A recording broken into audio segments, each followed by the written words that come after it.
everyone, welcome back to my channel. My name is Becky Setre. I hope you're all doing well. So today I have a guest. I'm so honored to have a guest from Canada. We're going to be talking about how to relocate to Canada as a foreign trained nurse. Her name is Ofela, but her channel name is Nurse Ofela.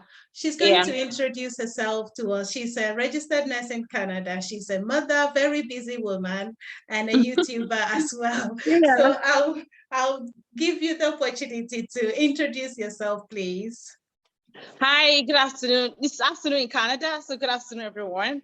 But perhaps you're watching us from Africa, good evening. My name is Ofela, and yes, I am popularly known as Nurse Ofela. Because of course, I'm registered nurse, so Ofela is my marriage name. So the name Nurse Ofela, and of course, I live and work in Canada. I'm happy to be here today. Thank you very much for coming, taking time out of your busy schedule. So how long have you been living in Canada? Over 2 years now. I've been here over 2 years now. Oh, lovely. So did you train in Canada or you trained overseas? I trained in Nigeria, actually. In Nigerian trained nurse, Your neighbor, isn't it? I'm from Ghana. So, yes, you are your neighbor. Please send me Ghana jollof after this video. I will do that. I think there was a competition. I think they said the Nigerian jollof is the best. I don't know that. I have the one Ghana jollof here. Is that what they call the 1K? Or is different? Wache is different from jollof. That means I've not eaten your Ghanaian jollof. No. That means I've not eaten it. I think I had 1K here. Okay, maybe one day you can cook and I'll cook and we'll do the competition. Okay, sure. So basically, can you tell us the process if a foreign trained nurse, let's say from Ghana, Nigeria, or any part of the world wants to relocate to Canada? What is the process? All right, so the process to relocating to Canada is I'll say straightforward and not straightforward, because yes, if you have to relocate to Canada, it takes a lot of patience.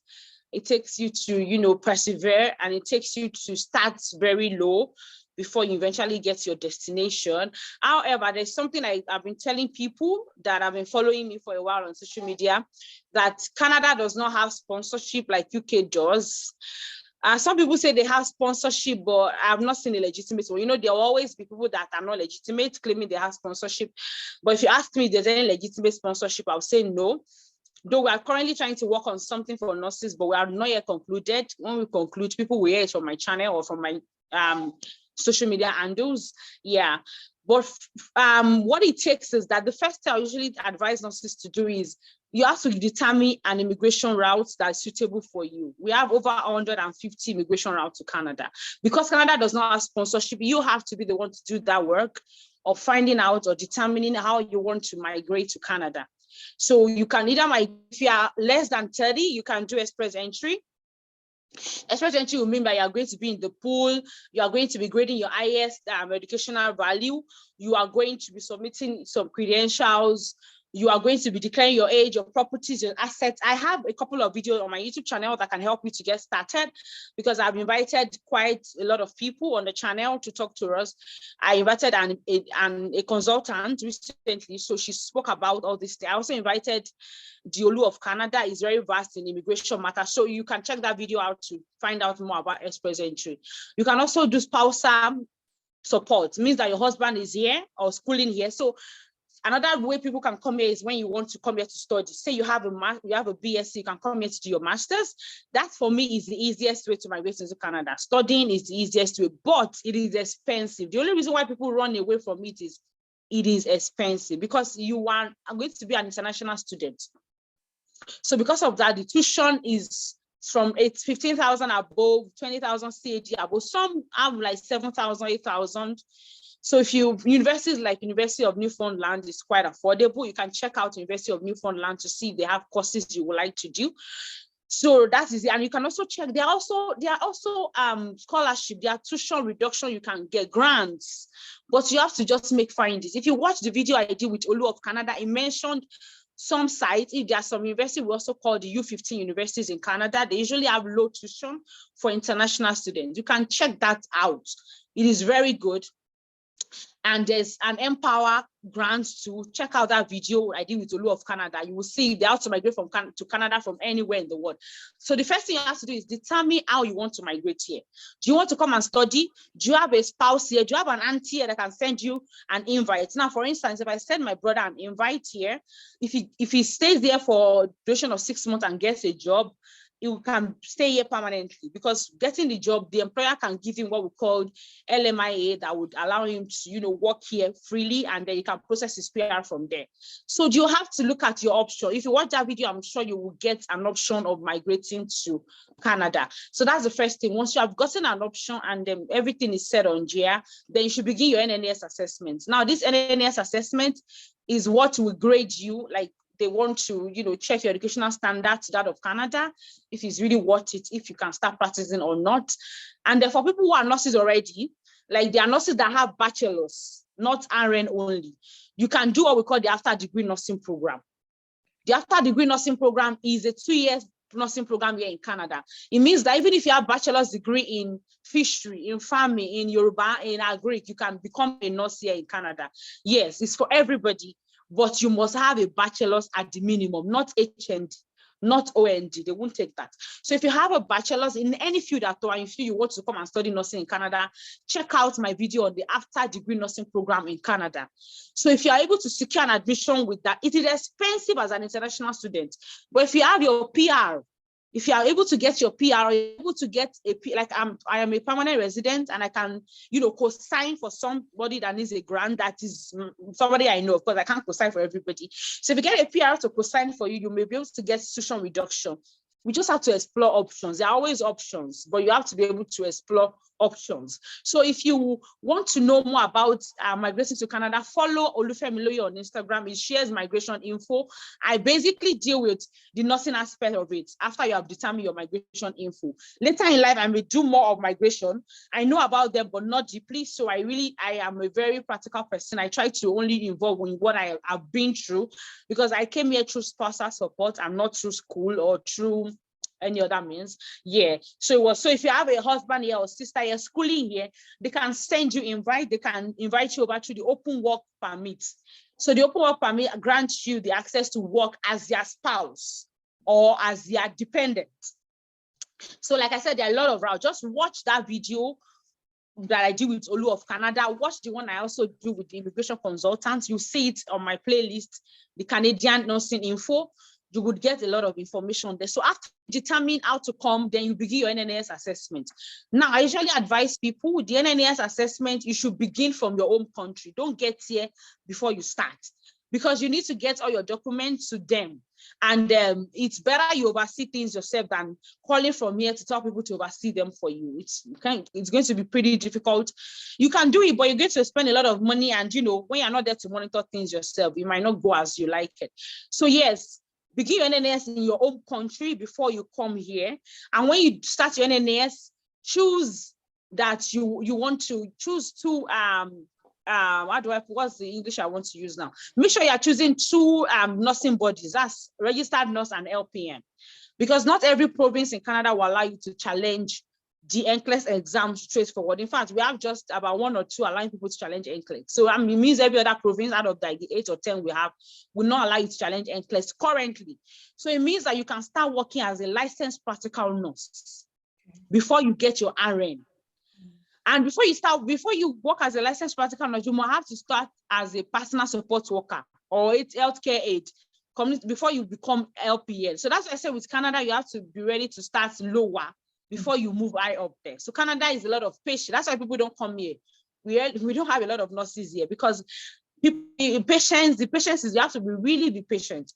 Yeah, so if you want to know more about the NNS assessment, I have videos on my channel.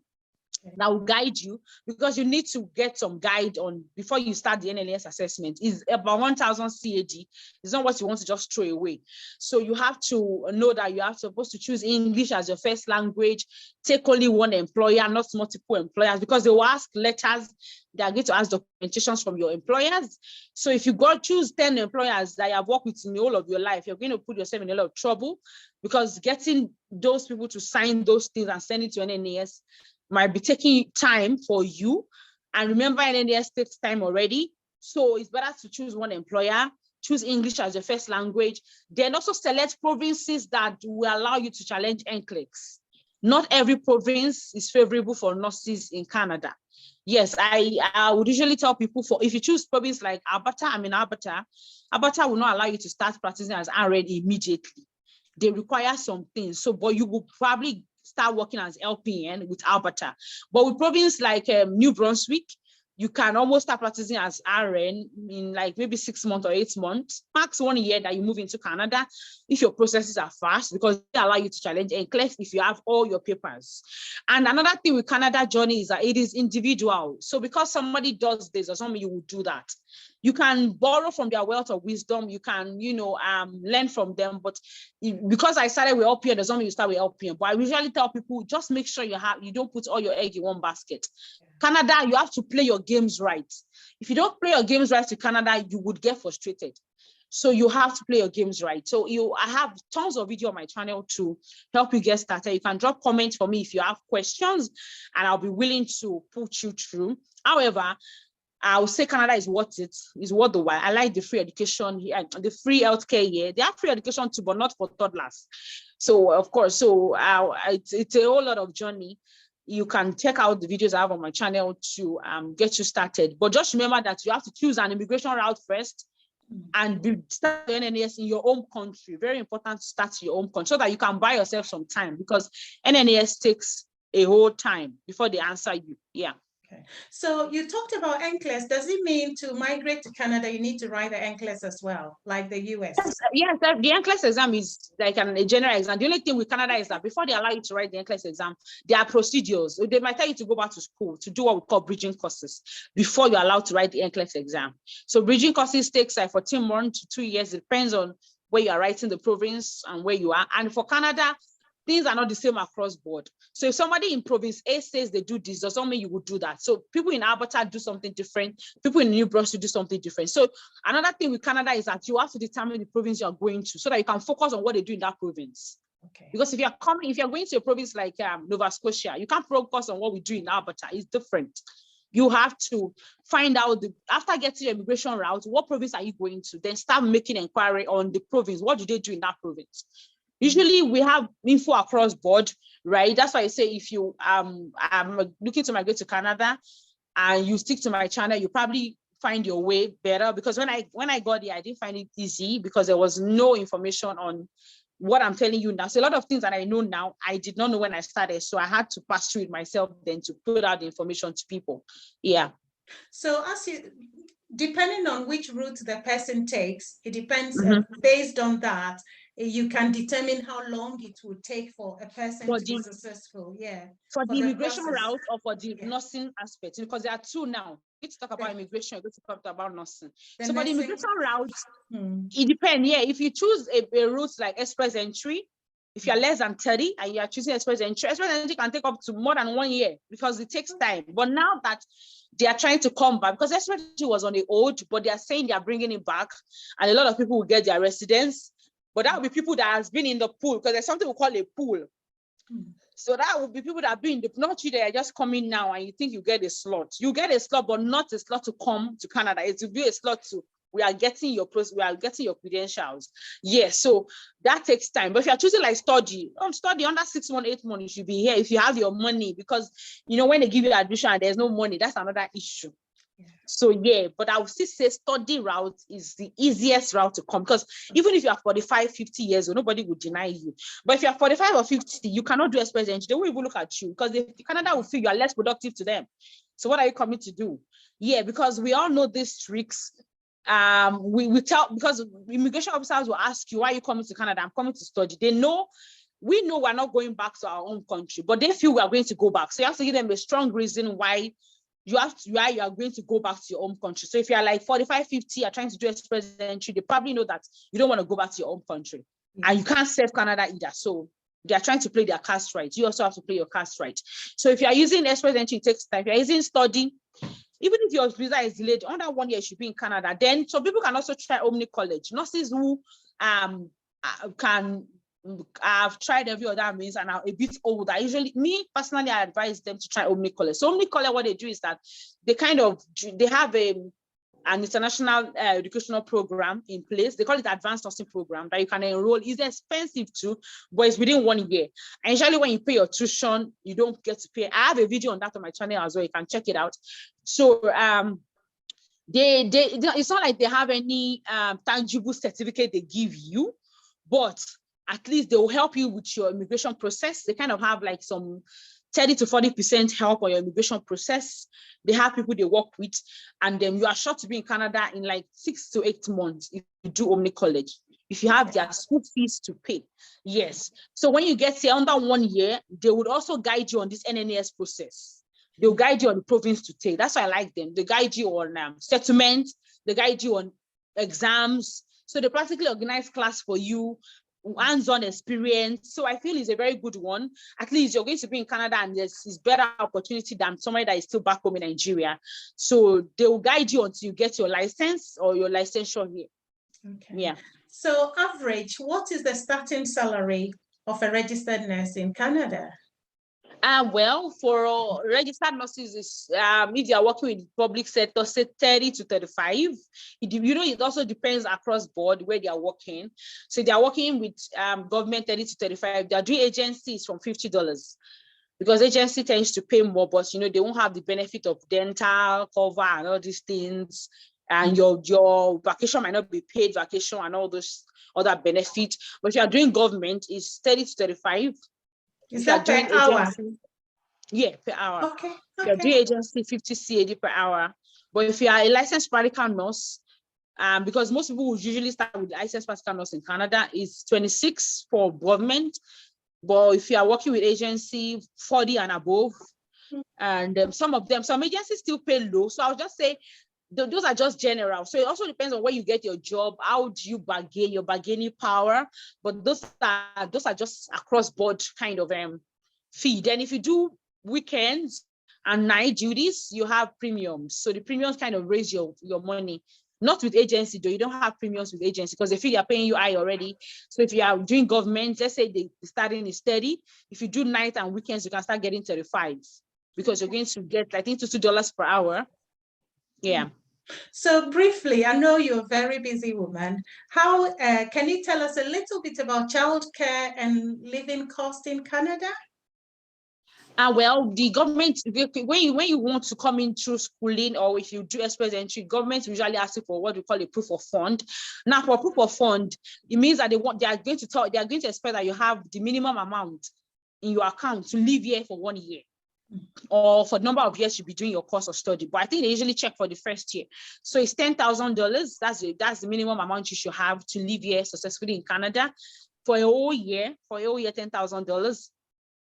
Yeah, but that also depends on, of course, your own way of life and everything. So for childcare, I would say, just like every other foreign country, childcare is not as easy. You have to prepare your mind that it is not easy because I don't like to sugarcoat things, so I'm very direct and straightforward. Childcare is not easy, and you cannot if you are married, you two of you cannot be doing busy jobs. One person has to do a job that is busy. One person do a job that is less busy. That's why in the abroad, every penny counts. Everybody works for this money because if you want to do the Nigerian practice of the husband is the head and he has to provide, you will just suffer.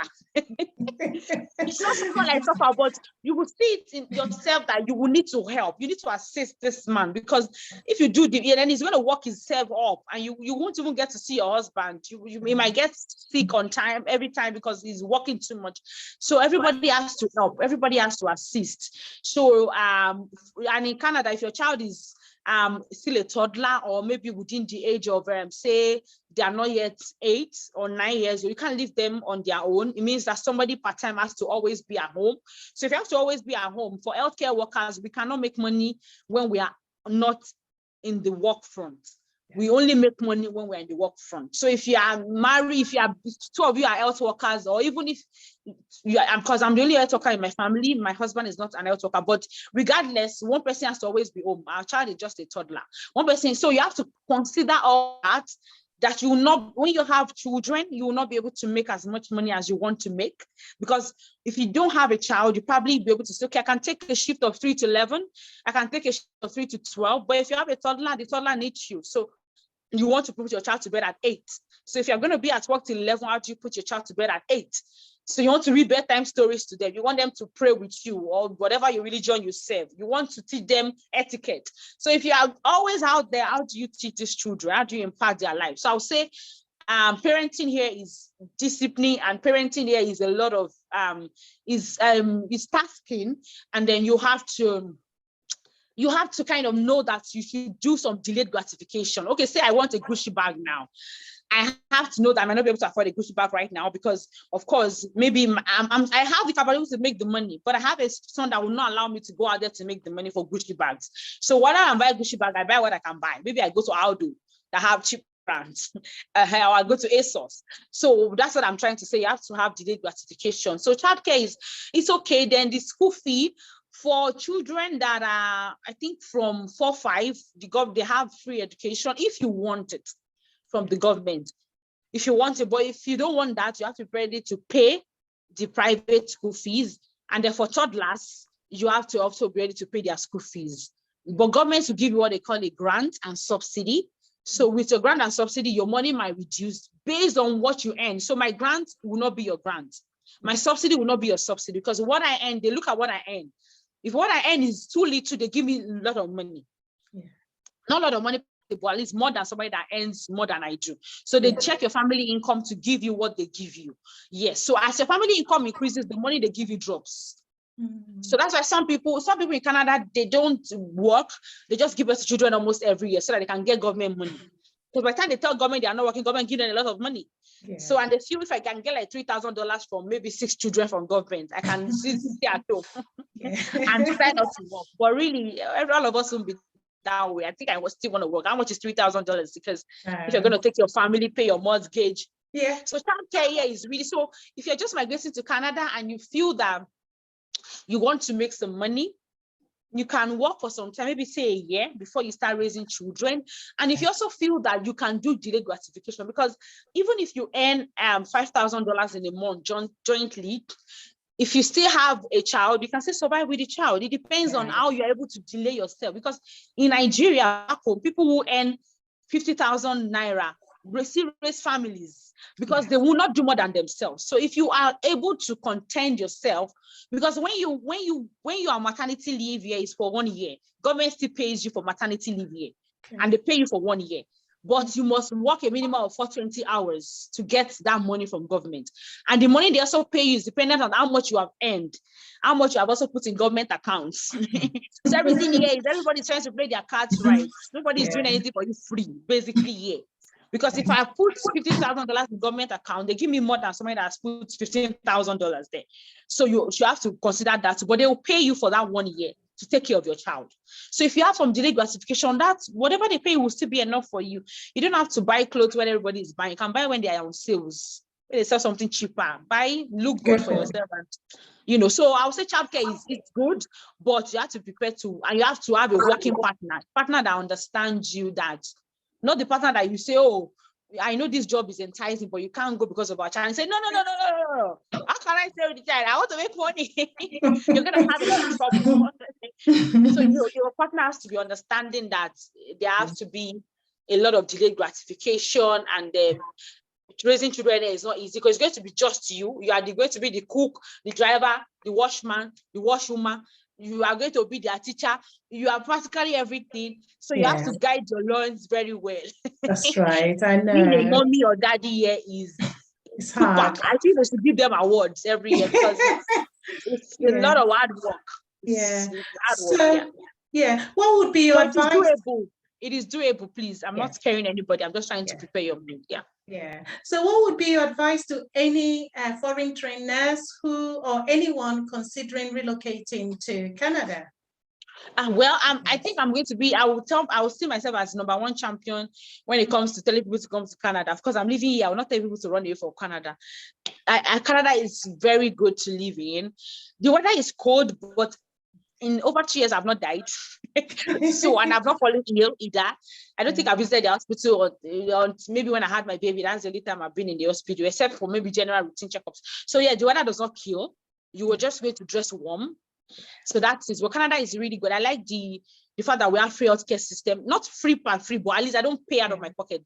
Whatever they remove from maybe taxes is okay. They do everything. If you want to have a epidural here, it's free. Once you have a PR, please. Once you have a permanent residence, you get your medicals free. The dental charges, your insurance will probably pay 80%, 20%.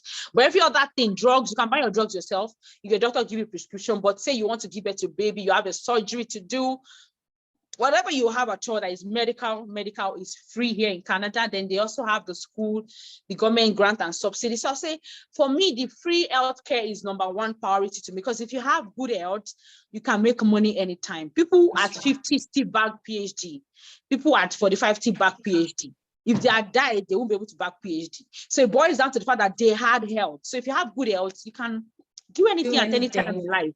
So I'll say, because they take health as priority, I love to live in Canada. So it's a very good place to live in if you are considering living here. Yeah. Okay. So finally, how can you be contacted for anyone who wants information about relocating to Canada? Okay, my YouTube channel is Nurse Ofela, NURSE. O''FELA. But because people search for my name a lot now, so you probably if you put Nurse OF already, YouTube will probably give you a suggestion of my name. So Nurse Ofela is my YouTube channel name. And then my Instagram handle is Ife_Ofela. That's IFE_OFELA for my Instagram handle. Then for Twitter, I'm Nurse Fela on Twitter. So Nurse, then FELA, like the popular Fela and Nicola Kodos, but just Fela. So yeah, those are my.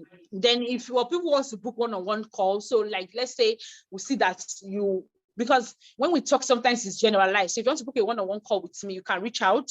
We have a consulting firm too for that.